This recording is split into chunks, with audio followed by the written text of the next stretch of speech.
I once booked an Airbnb by myself in an area in Arizona that I had a job interview. Since it was so far from home, I made a short trip out of it.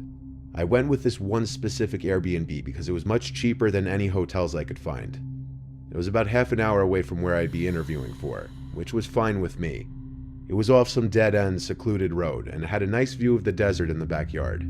I brought my laptop with me to get work done at my at-the-time current job during the day, so that kept me busy most of the days I was there.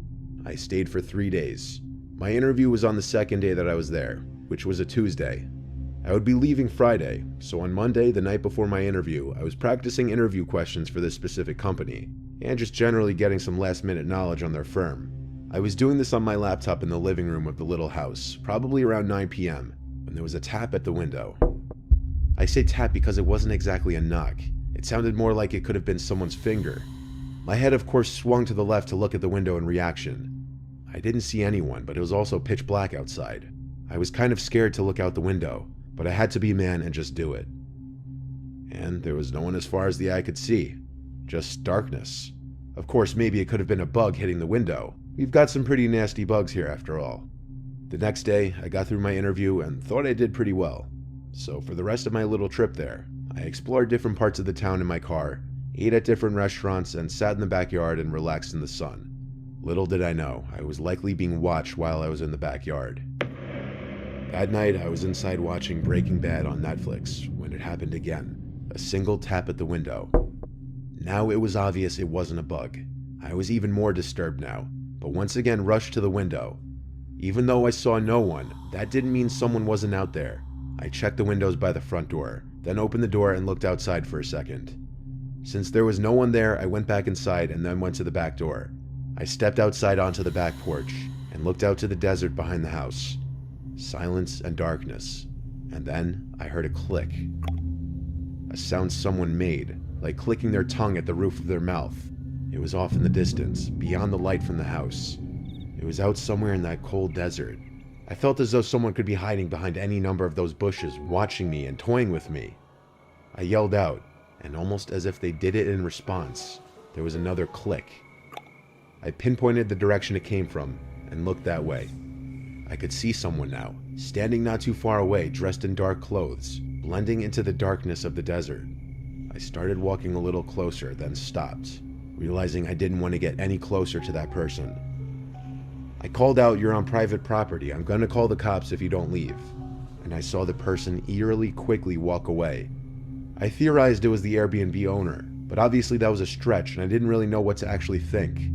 The night following, I was in my bed on my laptop watching Breaking Bad again before going to bed. I think I watched 2 episodes, so I was doing this for about an hour and a half. I didn't hear any noises in the house, though I was definitely giving thought to that encounter from earlier while watching the show. When I finally turned off the light in the room and tried to fall asleep, within 10 seconds, there was a click sound again, muffled from the inside of the closet. I looked at the closet door, which was open just a crack. Then, a pretty natural response, I sprang off the bed, still in my PJs, and ran to the car. I sat in the driveway with the car running, and I called 911. I stared at the house as I spoke to the dispatcher, waiting to see if someone would come out, because all of my stuff was still in there. A police car arrived, and upon entering the house, we did a quick investigation of the house together. It was very small with not many places to hide. Conclusively, I still packed my stuff and left that place that night for a nearby hotel. I contacted both Airbnb and the host, and I was only able to get a partial refund for my stay. I still think it may have been the host of the Airbnb. I mean, who else would have access to the house? There were no signs of forced entry, which leads me to believe whoever it was may have had a key. But maybe I'm wrong. Maybe it was a stranger who snuck in at an opportune time. I was driving home from work one night, taking my usual route home. I got out at midnight, so it was probably 12:15ish at this point. My town is pretty quiet and boring. A lot of woods everywhere, and not a lot of people or houses. I was on this road not far from my house with a cornfield on one side and a patch of woods on the other.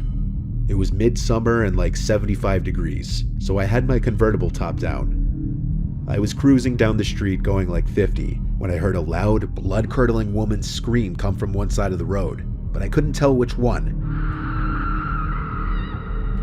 I brought the car to a quick halt by slamming on the brakes and listening. There was a woman's cry from the left side, in the woods. She was crying for help.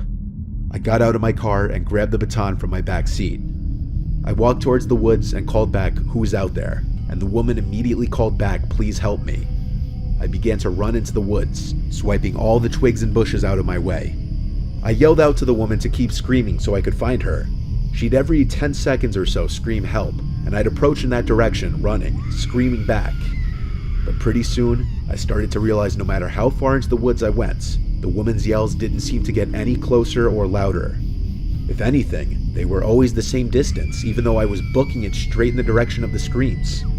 I screamed out, "Tell me where you are," and about 5 seconds later, the woman once again screamed out, "Help." I stopped in my tracks now. I didn't like this. I started to feel like I was walking into some kind of trap. I turned around and started running back in the direction I came. I ran and ran until I could see the flashing headlights of my car on the side of the road beyond the trees. The whole way back, I still heard the woman's screams, but they were still the same distance no matter how much closer to my car I got, as if she were following me back. Was I being stalked? I got in my car and just drove out of there, completely freaked out. I called 911 to report it to the authorities in case they'd want to investigate it.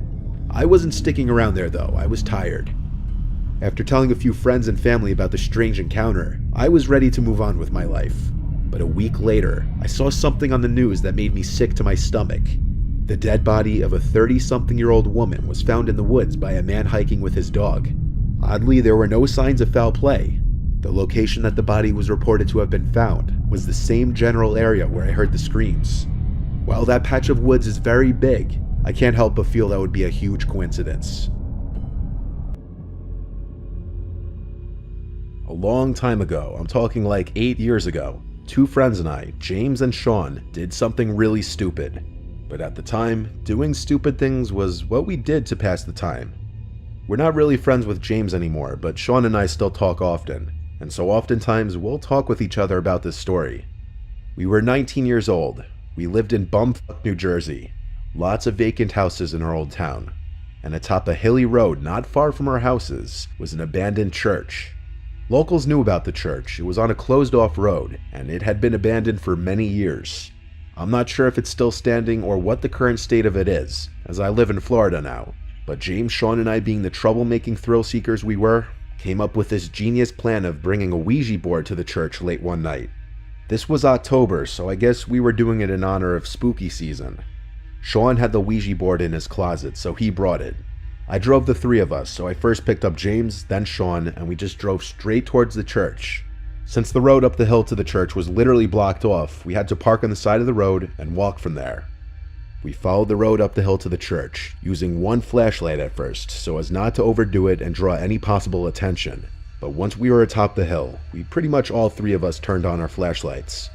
The church was surrounded by woods in basically all directions, and had a gravel parking lot alongside it.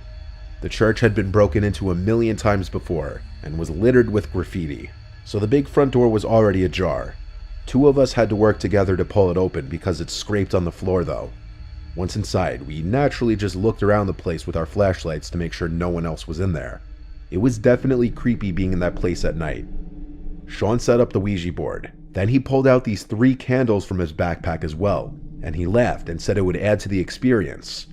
He placed the 3 candles in a triangle formation around the board, and as they were all lit, we turned off our flashlights. Now the only light in the whole place was from the candles, creating a much more eerie and uncomfortable vibe. We really couldn't see more than maybe 6 feet in all directions. So we began playing with the Ouija board. Sean was doing most of the talking. At this point, I can't remember exactly what he said, but he definitely opened with "Is anybody there?" and the typical cliche Ouija board questions. The planchette started to move and we started to laugh. I knew it was one of them doing it. I feel like it's not possible to play with a Ouija board with your friends without someone jokingly moving around the planchette.